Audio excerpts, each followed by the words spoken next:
Shirley Griffith, and Larry West. But first, this report.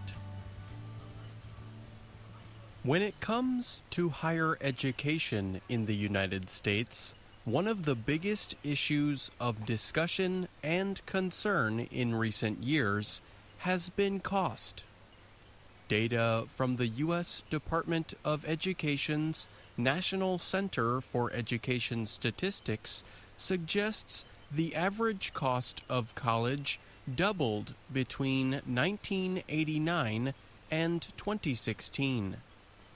The Federal Reserve Bank of St. Louis reports that average yearly earnings only rose about 8% in that time. James Quall is the director of the Institute for College Access and Success. He told VOA that one of the main reasons for the cost increase is reduced government support for colleges and universities. This, in turn, has led schools to raise their prices.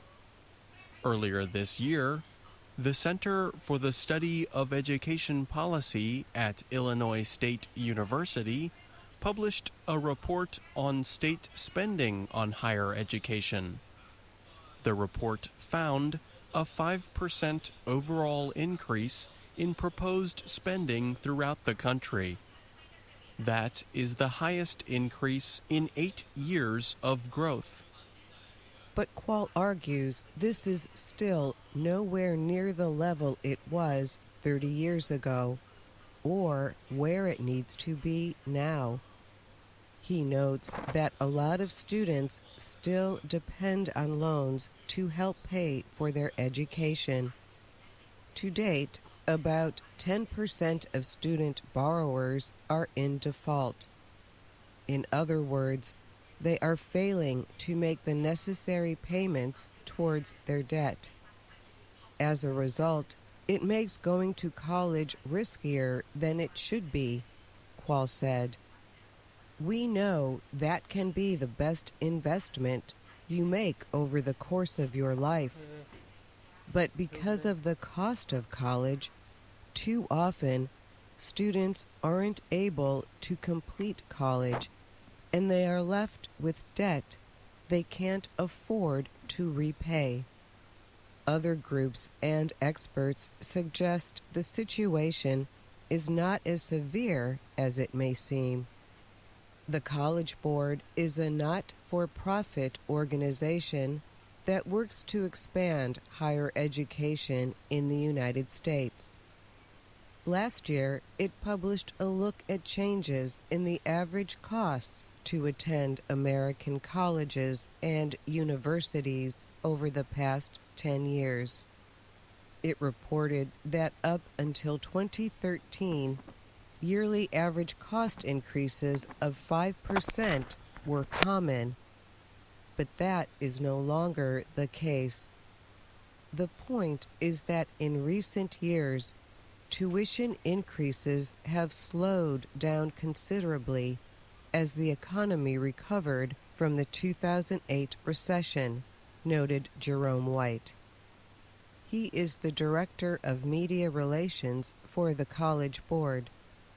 Last November, Georgetown University's Center on Education and the Workforce published a study on return on investment in American higher education. It compared how much money students spent on their education at 4,500 different institutions to how much money they earned later in life. Students who attended private colleges and universities made an average of about $73,000 more over 40 years than those who attended public schools. That was the case even after the cost of their education was subtracted from their career-long earnings. Although, while the immediate costs to attend a private U.S. university might be higher, the increased cost might be worth it, notes Martin Vanderwerf. He is Associate Director of the Georgetown Center. He says one reason these schools have better return on investment is their reputation. Many employers see well-known, highly selective institutions as offering the highest quality education available. This may not necessarily be true all the time, but it can make graduates of such schools seem more desirable. In addition, professional connections between former students and recent graduates are often especially strong at private schools. This means graduates of such schools who enter the labor market may have more support during their job search. The selectiveness that makes these schools so well known and well respected, however, creates its own form of inequality, Vanderwerf says. These colleges pay off well if you can afford to go there and if you can get in. But the fact is, the vast majority of people can't do either. They can't get in, and they can't afford to pay for it, he said. Some of the most costly private colleges in the U.S. do offer financial aid or reduced tuition based on a student's level of need. But Vanderwerf argues these schools still mainly serve wealthy, white students more than they do any other group of people. I'm Dorothy Gundy. And I'm Pete Musto.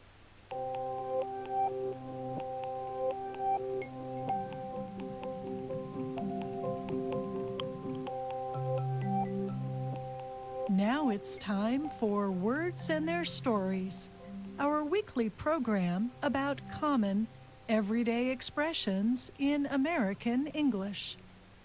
This month, a lot of Americans are talking about pairs or doubles, words relating to the number 2. That is because February 14th is Valentine's Day. It is a celebration of romantic love, usually between two people. But being part of a couple is not as common as it used to be. More than 1 in 4 Americans lives alone. The number of unmarried adults around the world is also higher than it has ever been, says social scientist Bella DePaulo. And so today we are going to honor the word single. If someone is single, she or he is not involved in a serious romantic relationship with someone else. The word single can suggest a feeling of fun. One image of a single person is of a carefree man or woman who has many friends and is happy to be independent. The findings of researcher Bella DePaulo support this idea. She finds that, in general, singles in the U.S. socialize with friends and neighbors, take classes, and do volunteer work more than married couples. But perhaps you are single and you are not so happy. Maybe you would like to meet someone else who is not in a serious romantic relationship right now either. You're in luck. You can go to a singles party, a singles club, or a singles dance. Singles events are designed to introduce solo adults to each other.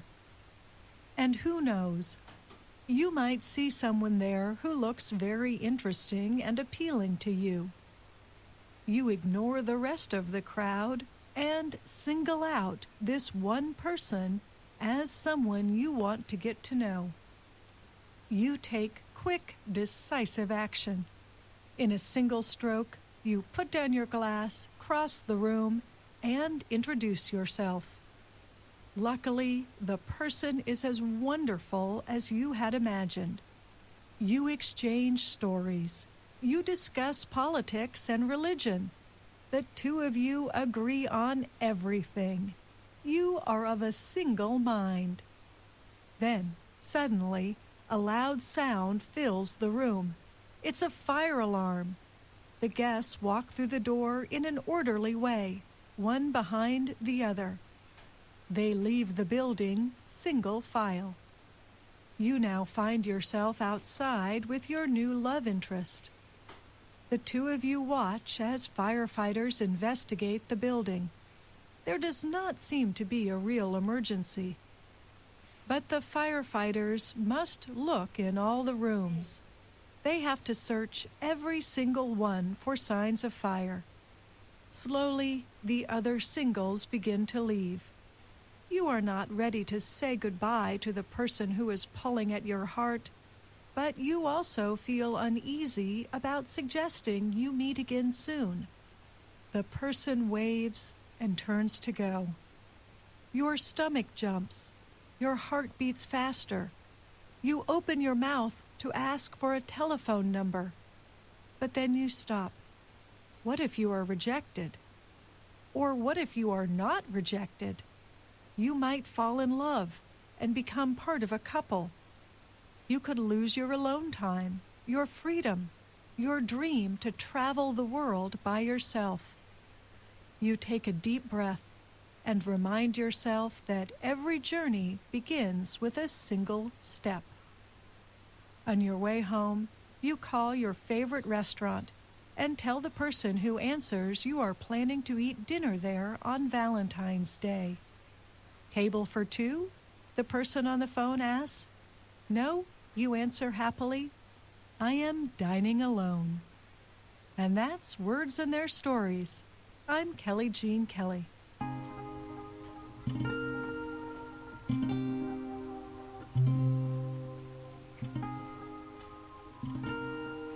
A large and unusual tropical fruit is becoming more popular in the United States. The jackfruit is native to India. The big, spiky fruit grows in parts of Asia, South America, and the Caribbean.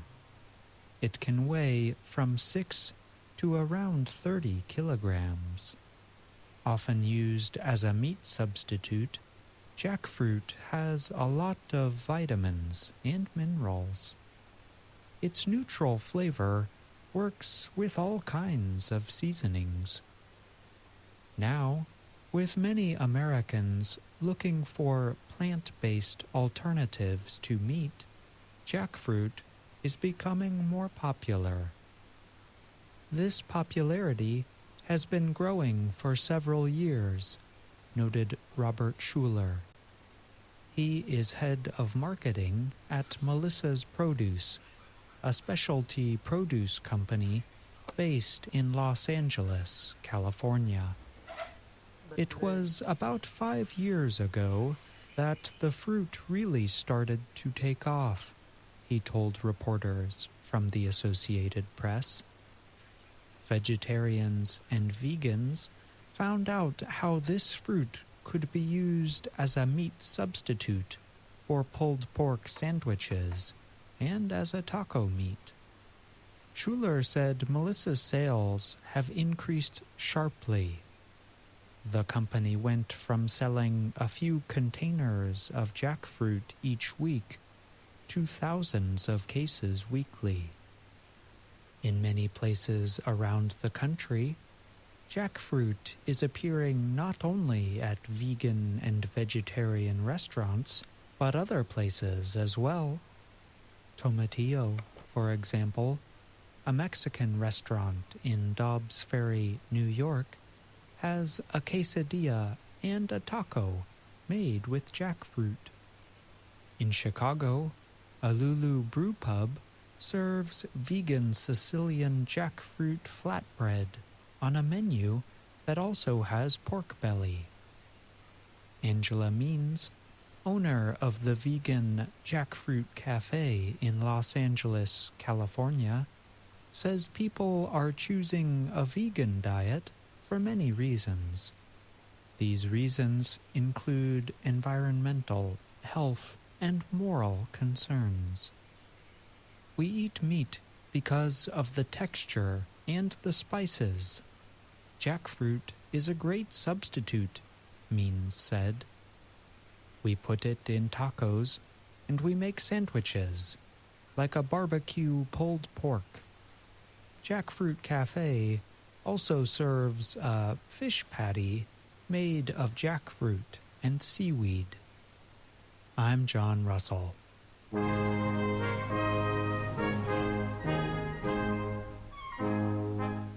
Welcome to The Making of a Nation, American History in VOA Special English.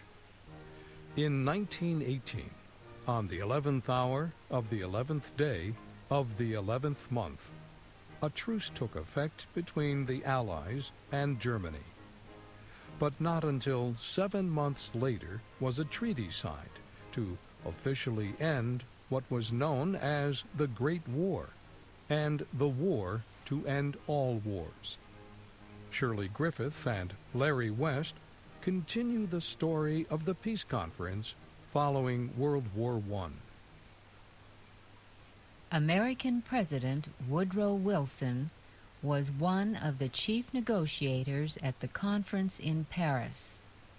Throughout the early months of 1919, he struggled hard for a treaty that would result in peace with justice for all sides.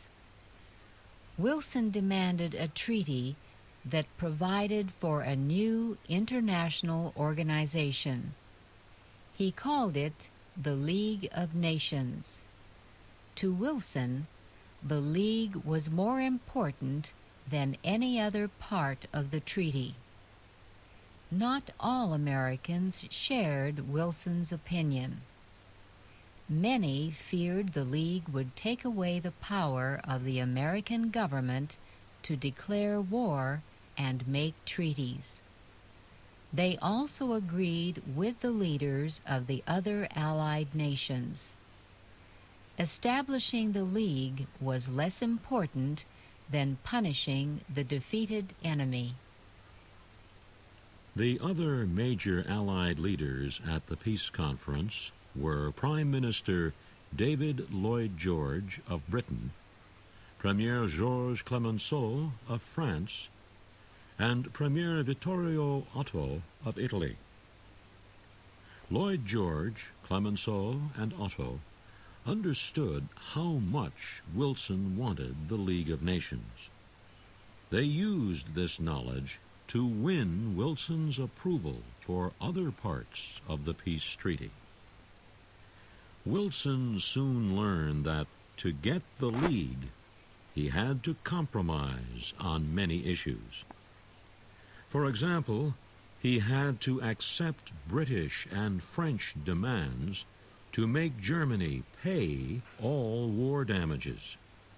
The payments added up to more than $300,000 million. Wilson also had to accept the Allied takeover of Germany's colonies.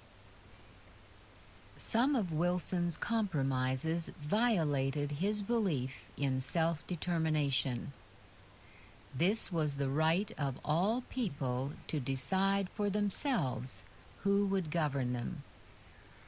One compromise, for example, gave to Japan Germany's colonial rights in the Shantung area of China. China protested the decision.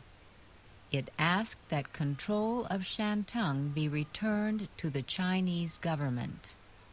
But President Wilson needed Japan's support for the League of Nations, so he accepted Japan's demand for control of Shantung.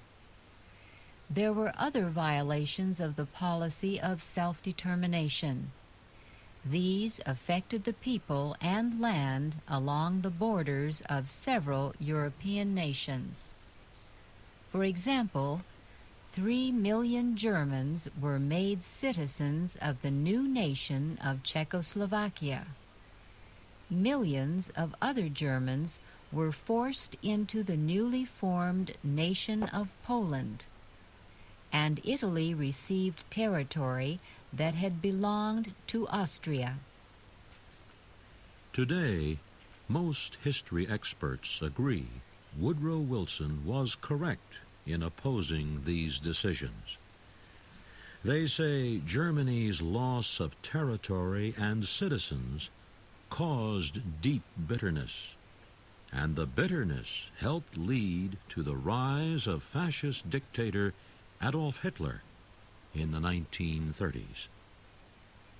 In East Asia, Japanese control over parts of China created serious tensions. Both decisions helped plant the seeds for the bloody harvest of World War II 20 years later.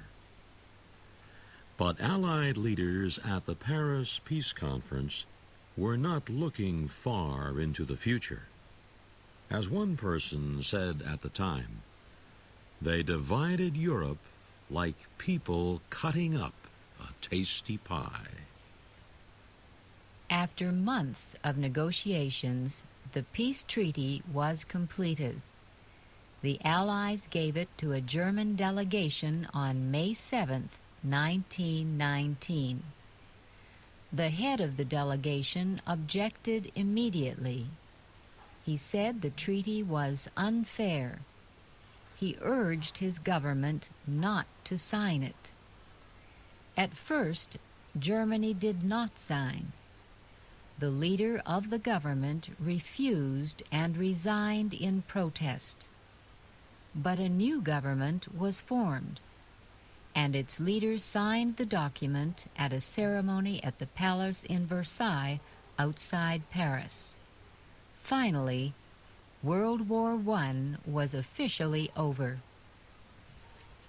President Woodrow Wilson returned to the United States after the treaty signing ceremony. He was not completely satisfied with the treaty, yet he believed it was still valuable because it established the League of Nations. Wilson's battle for the League was only half over when the treaty was signed in Europe. He had to win approval from the United States Senate. That half of the battle would not be easy. Part of the problem was political. Wilson was a member of the Democratic Party. The Senate was controlled by the Republican Party. Also, Wilson had refused to name any important Republicans to his negotiating team at the peace conference.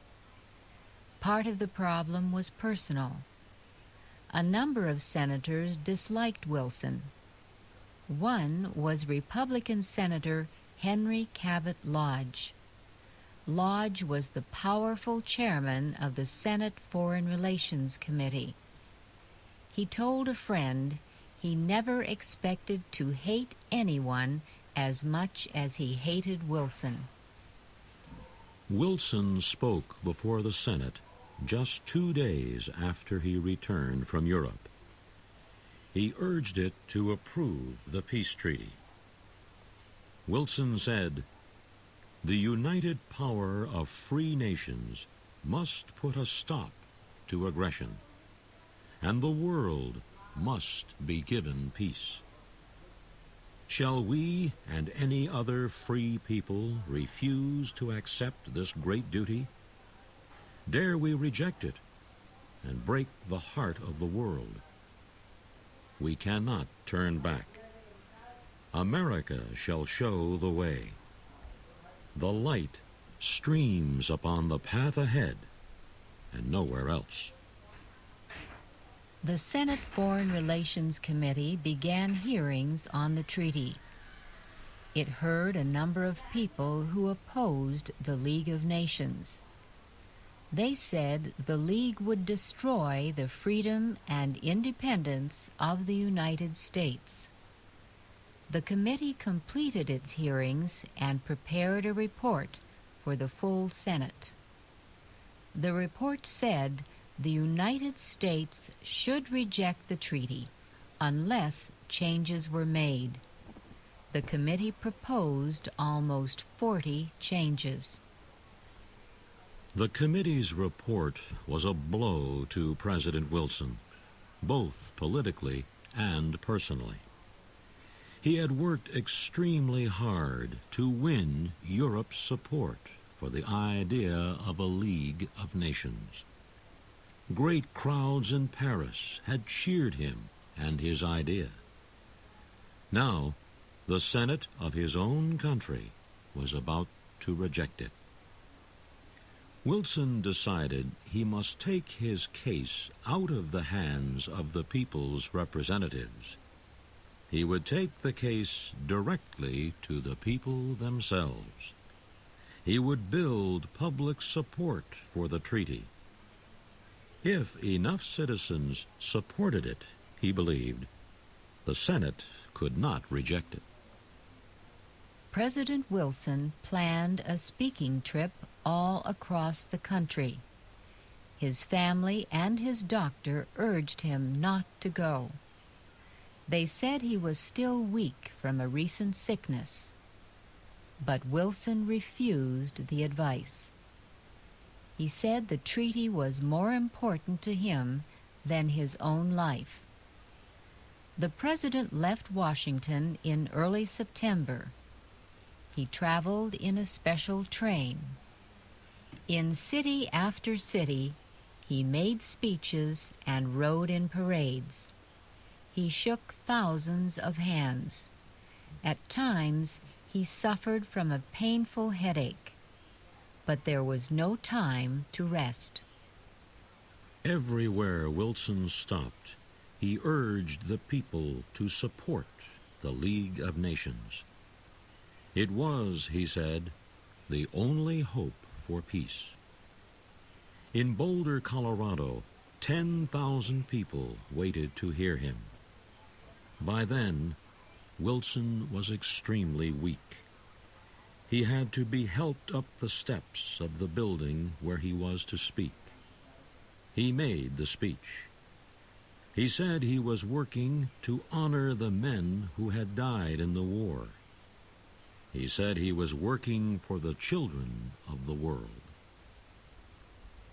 Wilson put all his heart and energy into his speeches. And as his family and doctor had warned, the pressure was too great. While in Wichita, Kansas, the pain in his head became terrible. He could not speak clearly. His face seemed frozen. A blood vessel had broken in his brain. Wilson had suffered a stroke. The president was forced to return to Washington. His condition got worse every day. Soon, he was unable to move. Woodrow Wilson would spend the rest of his presidency as a terribly sick man. He continued to hold on to his dreams of a League of Nations, but his dreams now filled a broken body.